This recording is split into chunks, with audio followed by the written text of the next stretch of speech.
Good morning, everyone. Today is January 5th, 2022, and we're going to dedicate our discussion today to it being Paramhansa Yogananda's birthday. January 5th, 1893 is when he incarnated. Let's start with a prayer. Heavenly Father, Divine Mother, Friend, Beloved God, Jesus Christ, Babaji Krishna, Lahiri Mahashaya, Swami Sri Yukteswar, Beloved Master Paramhansa Yogananda, Saints of all religions, Friend and Guide Swami Kriyananda, humbly we bow to you all. We are deeply grateful for your incarnation in this world. We are deeply grateful to have been called to this path, to be called to this teaching, to be allowed and inspired to walk side by side with the great ones who have pioneered the way. Help us to be faithful to that divine call and to carry out this incarnation with dignity, courage, dedication, and love. Om Peace. Amen. When Swami Kriyananda was 22 years old, as he tells in his autobiography, The New Path, this is the second revised edition 20 years after he wrote the first one,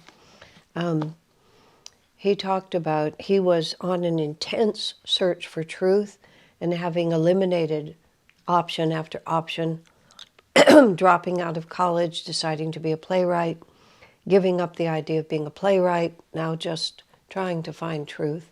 And all of that, as he describes magnificently in this book, led to him being mystically drawn to read Autobiography of a Yogi. And there's a phrase that Swami used that I only heard him use sort of toward the end. Give me a moment here.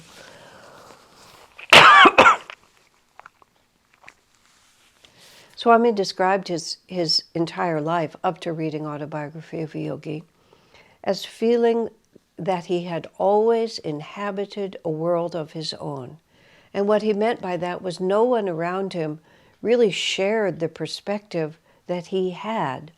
Even he described that he would fall asleep at night by merging with this great light that would appear in front of him. And he thought that was normal for a long time. And he said when he was about the age of 9 is when it really began to dawn on him that the world he lived in was not the world that other people lived in. And he began to feel very uneasy about that. He especially had a sort of separation between himself and his father. And he was the firstborn son, firstborn child, firstborn son. And his father was naturally the image of what it meant to grow up to be a man. And his father was a very honorable man, but he was not a pious person. He did not believe in God. He was a scientist. He supported his wife in her devotion, but he did not share it. And his entire interest in life was scientific. As Swami said, he wasn't interested in the why of things. He was interested in the how. How did they work? He was an engineer, an oil geologist, very successful, very good in what he did.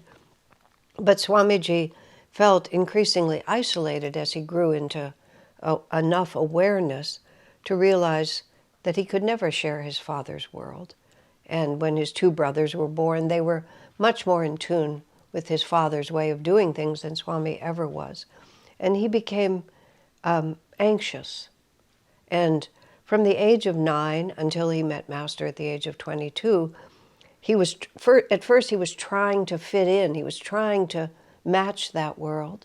Then he realized he didn't belong in that world, and he decided he would become a hermit and just go off by himself, because nothing in this world matched his inner vibration. And then he found Autobiography of a Yogi. And he said what he felt when he read that book, among many other things, was that he and Master inhabited the same world.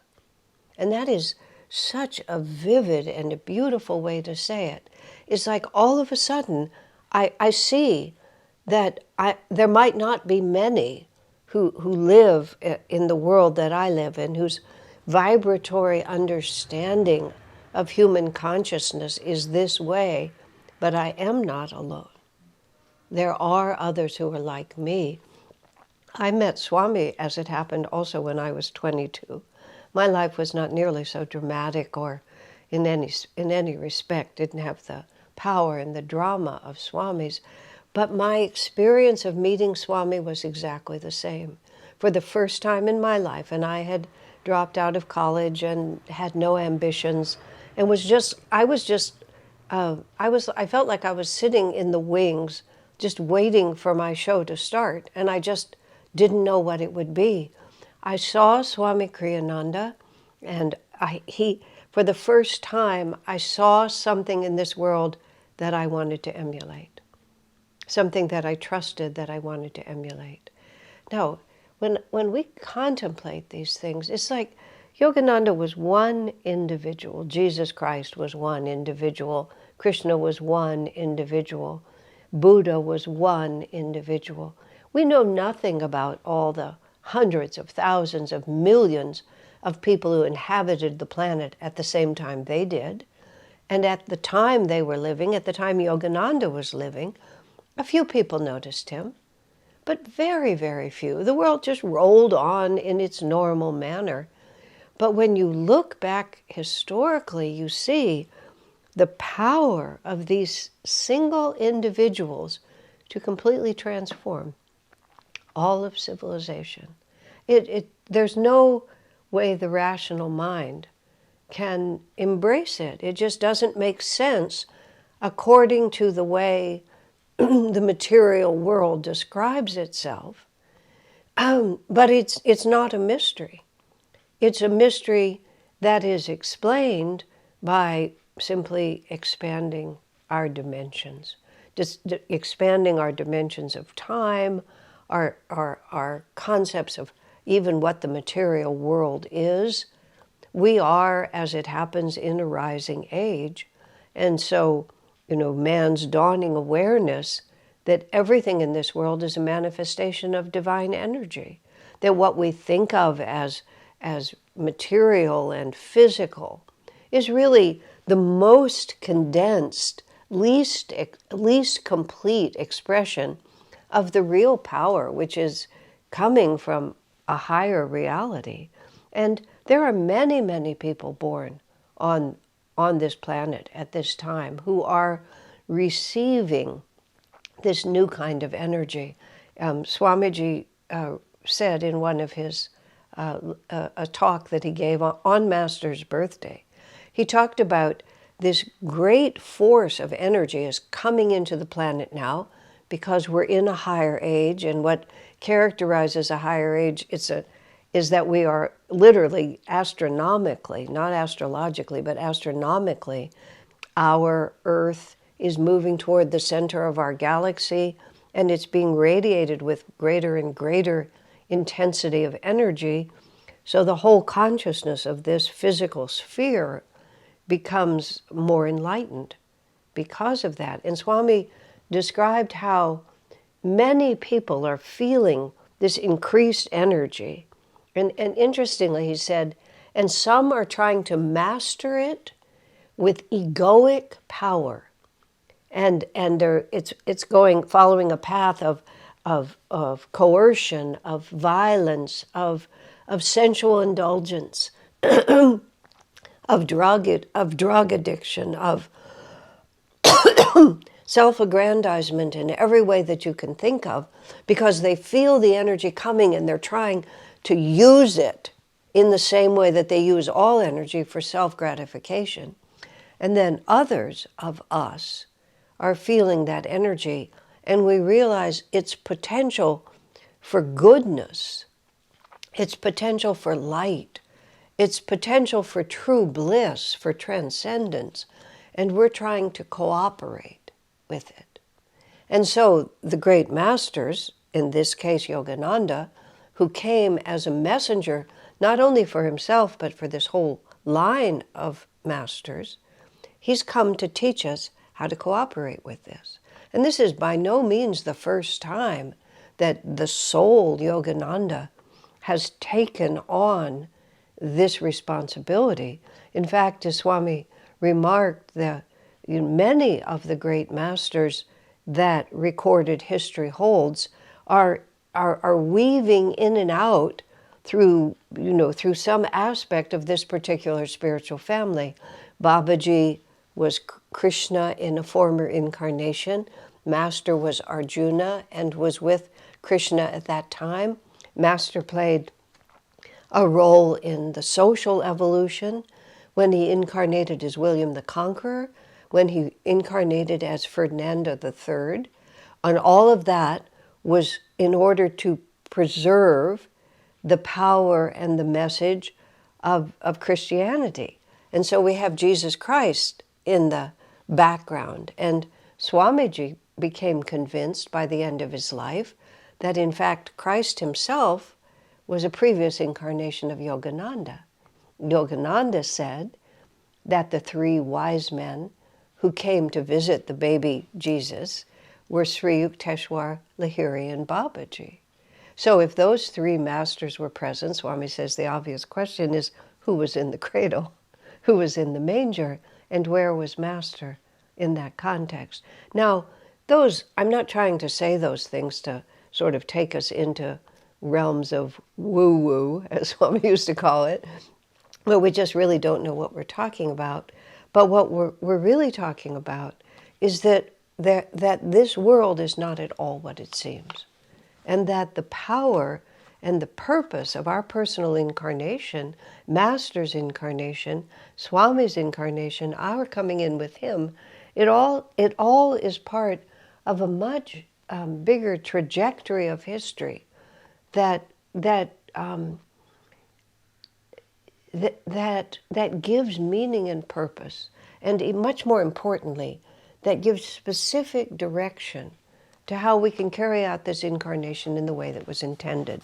I wanted to read a little bit of a few paragraphs from Swami's book. It's from an end chapter called His Last Days. And Swami just writes a little bit about the nature of the spiritual family. And he's talked about how galaxies are formed and stars create gravitational force. And then he brings it down specifically. He says the soul, in its gradual progress toward divine wisdom, develops the gravitational power by which it attracts and holds the understanding it needs for enlightenment. I've always been impressed by it says it attracts it and it holds it, because these are actually two different steps. We can attract it, we can be inspired, but we might not yet have the power to hold on to it. And this is how people touch into the spiritual path in an incarnation, but then just move on and have to keep coming back. They have the power to attract and then gradually to hold the understanding it needs for enlightenment, until at last, in the firmament of living beings, it becomes a veritable star. And this is the great masters. And what's so fascinating about the life of Christ or Buddha or Krishna or Yogananda is that they are, in essence, exactly like you and me. This is the most remarkable thing to think about. They're just a little farther down the road than we are.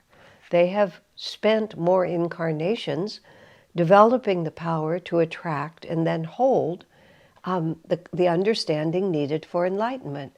But that means every stage of personal development, spiritual development, that you or I or any living being goes through, Yogananda has walked that same trail. He's not merely sympathetically understanding it.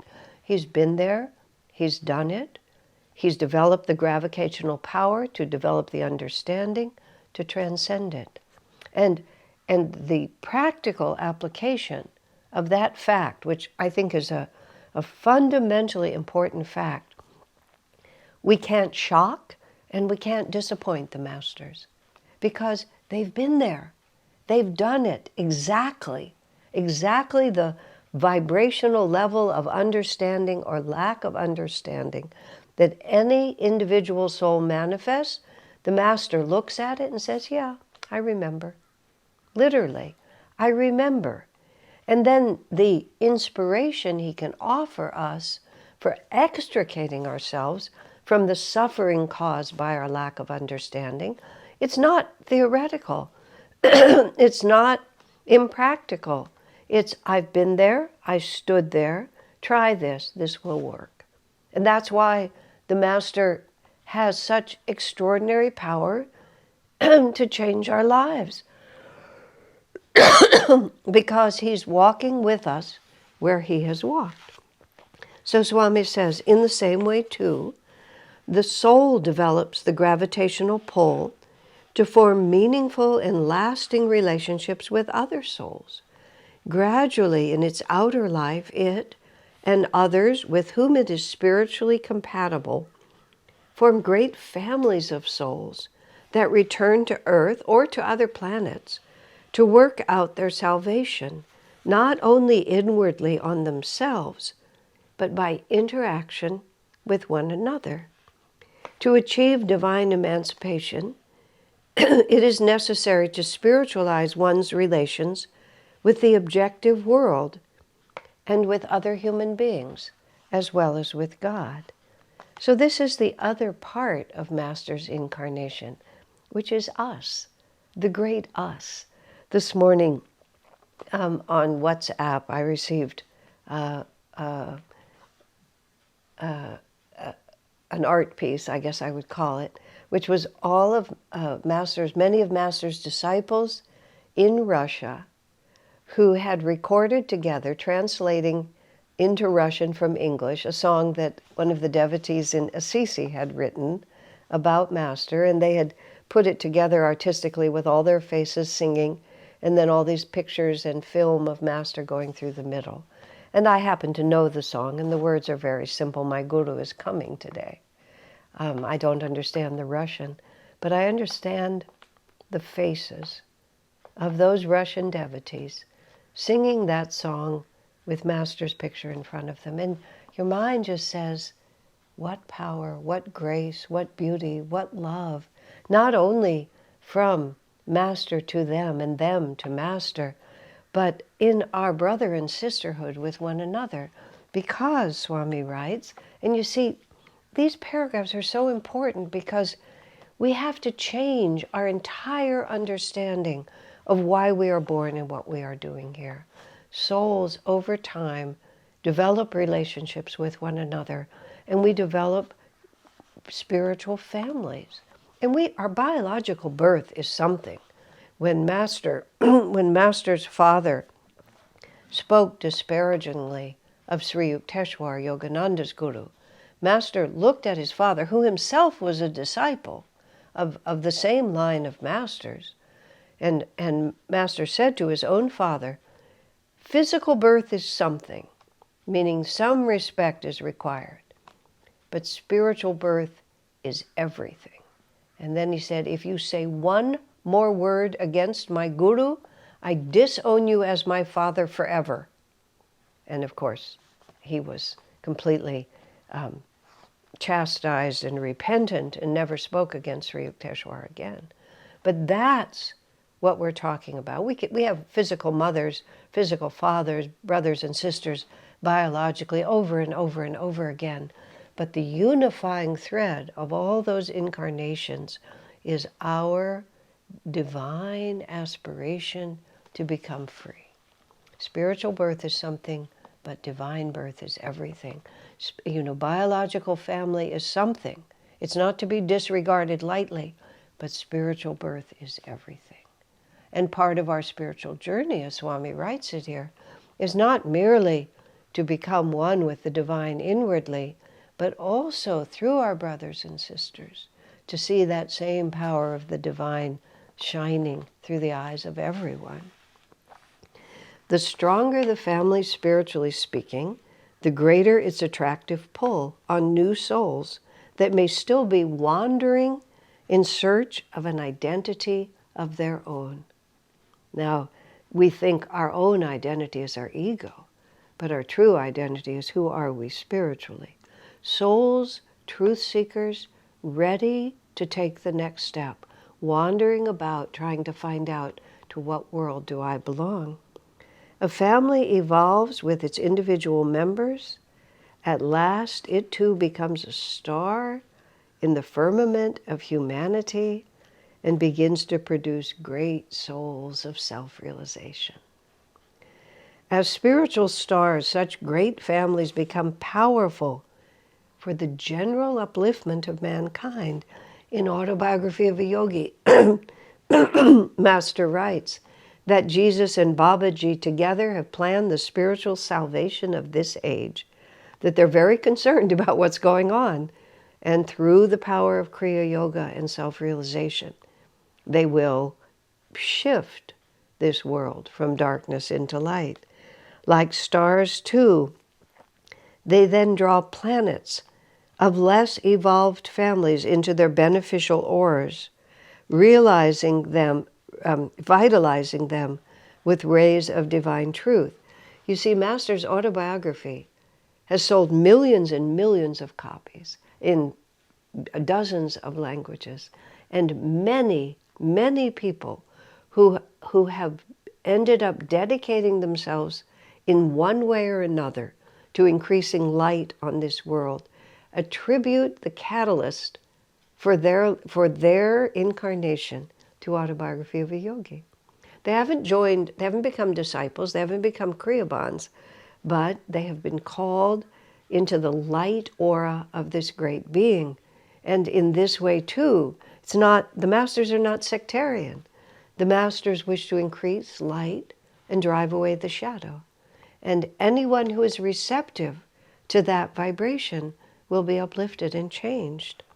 Such families are like mighty nations. And this is the part I love. To them is given the real task of guiding the human race. Not in the way governments do by official ordinances, but by the subtler spiritual influence. And that's what we've entered into. That's what Master came to do. By subtle spiritual influence to guide the destiny of the whole planet. It's not presumptuous. History is filled with examples. We don't even have to look back very far to these great spiritual beings, Mahatma Gandhi. And we can go back to William the Conqueror, or Ferdinand III, or Krishna, or Jesus, or Buddha. I mean, the whole civilization of Earth has been transformed by these beings, and we have the karma to be in the aura of these great souls. Yoganandas is one such spiritual family. He forms part of a greater spiritual nation, of which Jesus Christ and Sri Krishna, in this age Babaji, are also leaders.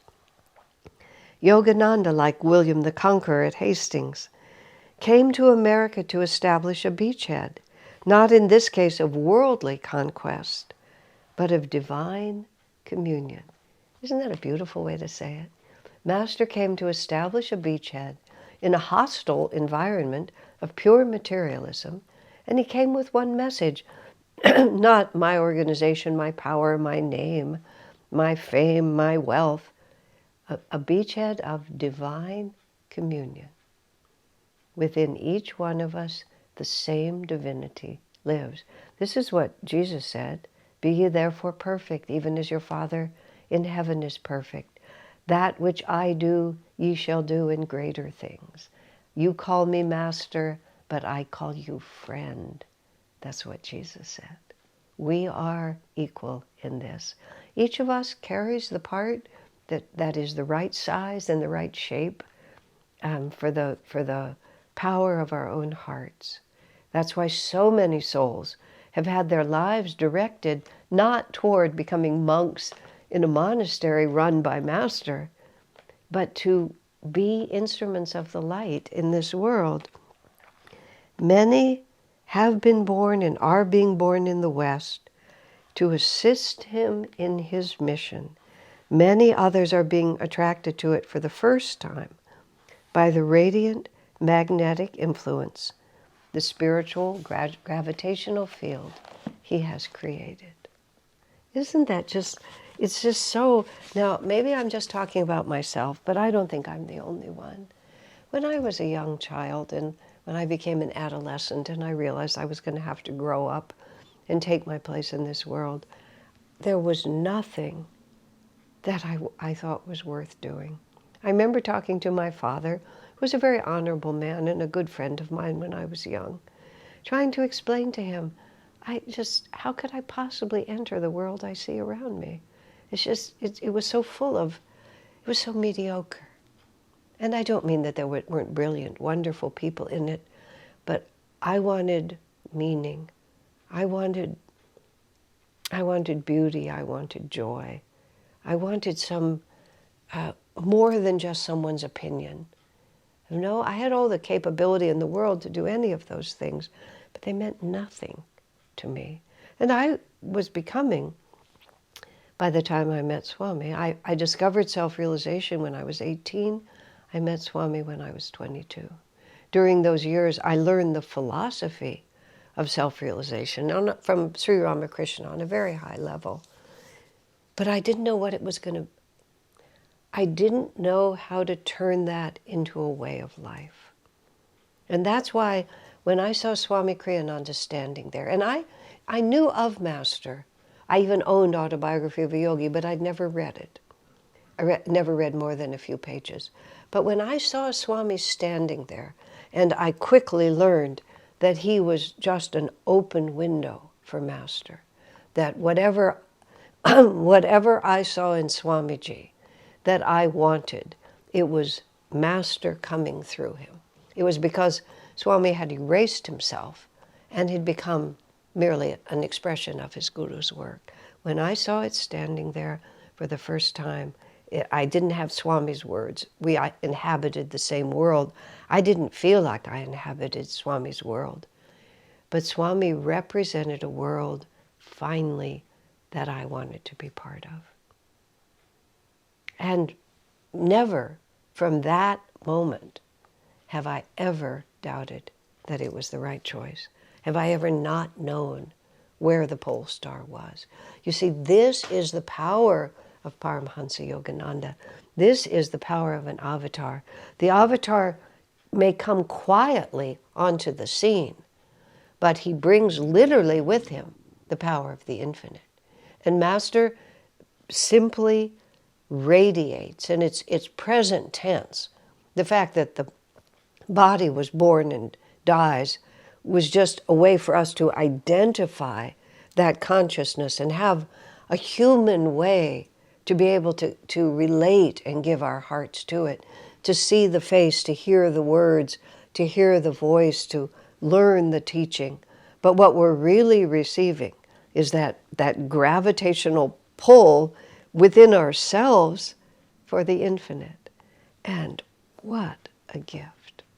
It was so touching in the last years of Swami's life.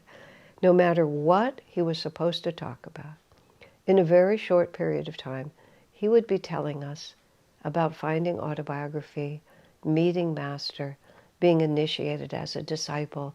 When Master held his finger over Swamiji's heart, he said for 2 minutes, Master's arm vibrated with energy.